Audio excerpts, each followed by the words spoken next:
Hello दोस्तों, welcome to road to IIT. और आज के वीडियो में बहुत ही इम्पोर्टेंट बात करने आया हूँ मैं। तो पूरा वीडियो ध्यान से देखना और फिर उस पर कमेंट और अपना व्यू ज़रूर से रखना, ठीक है। बहुत ही इम्पोर्टेंट चीज़ है कि ये राउंड 4 का हमारा प्रोग्राम सब खत्म हो चुका है अब तक जोशा में। राउंड 5th और 6th बाकी है और मैंने स्क्रीन पे क्या लिखा हुआ है, round 5th and 6th, 5 and 6 are very important and crucial, ठीक है। क्यों मैं ऐसा बोल रहा हूँ पूरा ध्यान से समझना, ठीक है। क्यों? क्योंकि राउंड 5 है वो डिसाइडिंग रहने वाला है।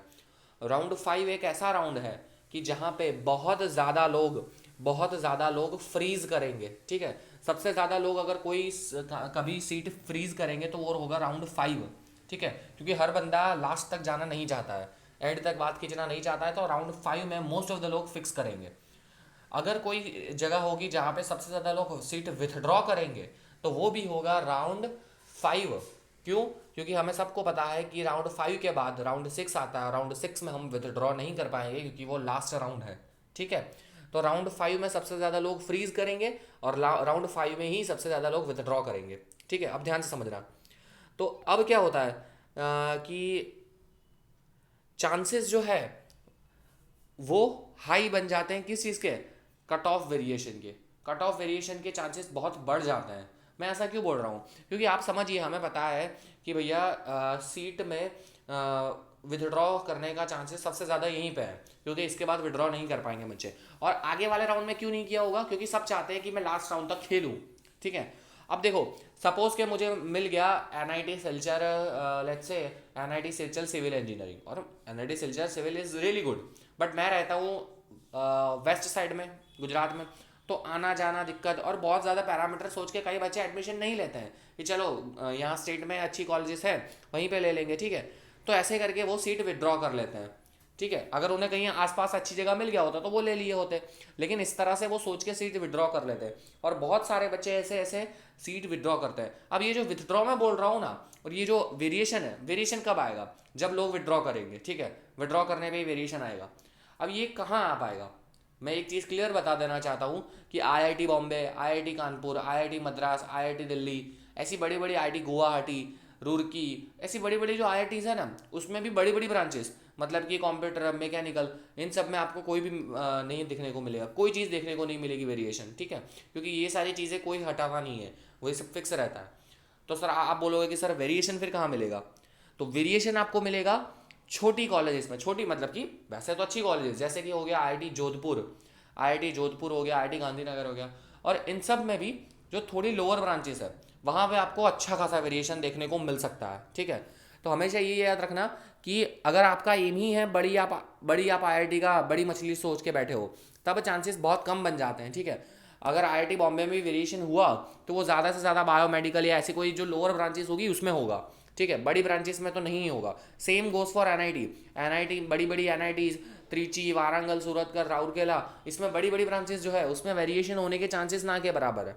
लेकिन अगर वेरिएशन होगा तो सारी कॉलेजेस में जो छोटी ब्रांचेस है उसमें होगा, या फिर छोटी कॉलेजेस में भी बड़ी ब्रांचेस में हो सकता है। जैसे जैसे आप सीक्वेंस में डाउन जाओगे उस तरह से, जैसे कि आप एक्सपेक्ट कर सकते हो कि एनआईटी आंध्र प्रदेश, सिलचर, अगलतरा, इन सब का रैंकिंग मतलब ये सबसे तो कम ही है, अच्छी कॉलेजेस है सारी की सारी, लेकिन जो बाकी की आईआईटीज़ और उसके कंपैरिजन में कम रैंकिंग है, तो उनमें वेरिएशन होने के चांसेस ज़्यादा बन सकते हैं। क्यों? क्योंकि वहाँ पे लोग ज़्यादा सीट विड्रॉ करेंगे।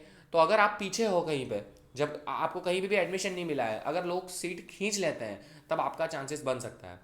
लेकिन इसमें क्या है, मैंने जो लास्ट लिखा है कि इसमें आपका एक इंक्लूड हो जाता है कैलकुलेटेड रिस्क।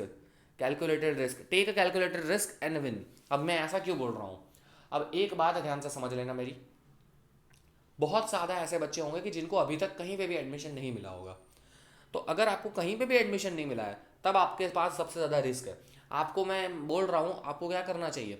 आपको या तो जोशा प्रोसेस में एंड हो जाना चाहिए, या तो आपको चलो कहीं पे भी एडमिशन नहीं मिला है तब आप शायद तक फिर भी सेफ हो, ठीक है। क्योंकि अगर आपको 6th राउंड में आप जाते हो, आप फी पे ही मत करो, ठीक है। और आप अगर आपको अच्छा नहीं मिला तो 6th राउंड में आप जाते हो, आपको कोई कॉलेज मिला, आप फी पे ही मत करो। मतलब वहीं पे आप बाहर निकल जाओगे, ठीक है। कोई दिक्कत की बात वैसे नहीं होगी आपके साथ। लेकिन अगर आपको एक राउंड में सीट अलॉट हो चुकी है, आपने ऑलरेडी फी पे कर चुकी है, ठीक है, तब आप विड्रॉ नहीं कर पाओगे सिक्स राउंड में, ठीक है। तो आपके पास सबसे बेस्ट ऑप्शन क्या है, आप एक काम कर सकते हो कि आपको अभी जो सीट मिला है वो आप चाहते हो, लेट्स अज्यूम कि मुझे मिला है SVNIT, मतलब कि NIT सूरत में मैकेनिकल, वो मैं चाहता हूँ, मुझे कोई दिक्कत नहीं है वहाँ जाने में, ठीक है, मैं चाहता हूँ, तो मैं फिफ्थ राउंड में विड्रॉ कतई नहीं करूँगा। और मैं एक चीज़ और अश्योर करता हूँ कि जो आगे वाली, उसके आगे वाली जितनी सीट है वो सब एक नंबर है, उससे अच्छी है, ठीक है, और वहाँ मैं खुशी खुशी जाना चाहता हूँ, ठीक है। अगर ऐसी सारी सीट्स है तो मैं फ्लोट सिलेक्ट करूंगा और मैं सिक्स राउंड में कैलकुलेटेड रिस्क ले लूंगा और मैं आगे चला जाऊंगा, ठीक है। और अगर वेरिएशन हुआ और मुझे अच्छी कॉलेज मिल गई, वो मेरा कैलकुलेटेड रिस्क और मेरा विन हो जाएगा, ठीक है। आपको वो रिस्क नहीं लेना है कि अभी आपको जो सीट मिली है, लेट्स अज्यूम कि अभी मुझे मिला है SVNIT सूरत में ही बायोमेडिकल, पता नहीं मुझे है या नहीं, लेकिन अज्यूम कर रहे हैं कि शायद तक मुझे मिल गया बायोमेडिकल या बायोटेक्निकल, कोई भी ऐसा, और मुझे मेडिकल बायोटेक्निकल में जाना ही नहीं है, और फिर भी मैं सीट विदड्रॉ नहीं करता हूँ, ठीक है, फिफ्थ राउंड में मैंने सीट विदड्रॉ नहीं की, और मैंने सोचा कि चलो चलो चले जाते हैं, मिल जाएगा, गैसेस पर जाते हैं हम लोग, ठीक है, और सिक्स्थ राउंड में हमें नहीं मिला, सिक्स राउंड में हमें नहीं मिला, तब हमारा क्या करना पड़ेगा, अगर आप चाहो तो फिर भी बाहर निकल सकते हो, लेकिन वहाँ पे फिर पैसे का दिक्कत आ जाएगा, क्योंकि आपने ऑलरेडी 15,000 रुपये पे कर चुके, 15,000 या 35,000 पे कर दिए हैं, ठीक है, और अगर आप विड्रॉ नहीं करते हो तब उसमें कोई गारंटी नहीं है कि ये लोग आपको पैसे देंगे, फिर आपको पूरा प्रोसीजर करना पड़ेगा, वो बहुत लंबा और बहुत ही अच्छा प्रोसीजर नहीं है, उसमें आपको कॉलेज जाना पड़ सकता है, कॉलेज जाके आप एप्लीकेशन दोगे कि ये रीजंस थे, और फिर शायद तक कॉलेज वाले समझेंगे और थोड़ा कुछ बात करके बाकी के सारे पैसे आपको दे भी सकते हैं, ऐसा नहीं मैं बोल रहा हूँ, ठीक है, पूरे के पूरे पैसे चले जाएंगे, लेकिन विथड्रॉ आप समझदारी से करते हो तो क्या होता है कि जो रजिस्ट्रेशन फ़ी है जोशा वालों की 2,000 रुपये, वो सारी की सारी कट के आपको बाकी का पैसा आपको क्लियर कट वापस मिल जाता है, ठीक है, या तो 13,000 या तो 33,000, तो वो सेफ ऑप्शन है मेरे हिसाब से। तो आपको क्या करना है, आपको समझदारी से काम लेना है, अगर आपको थोड़ा सा भी कंफ्यूजन हो रहा है कमेंट ज़रूर करना है, ठीक है, मैं उसका ज़रूर से आंसर देने का ट्राई करूँगा। बाकी रही बात रिपोर्टिंग की, रजिस्ट्रेशन की, तो वो मैं कंटिन्यूस वीडियो अपलोड करते जा रहा हूँ, जैसे ही कोई भी अनाउंसमेंट होती है कोई भी कॉलेज का, मैं अपलोड करता रहूँगा। आपको सिर्फ क्या करना है, चैनल को लाइक, चैनल को सब्सक्राइब करना है, बेल आइकन दबा देना है, और वीडियो को ज़रूर से लाइक एंड शेयर करना है। तो once again fifth and six round बहुत ही इंपॉर्टेंट है, ध्यान से सोच समझ के कोई भी स्टेप लेना, कोई भी डाउट हो तो कमेंट ज़रूर से करना। That's it for this video, thank you.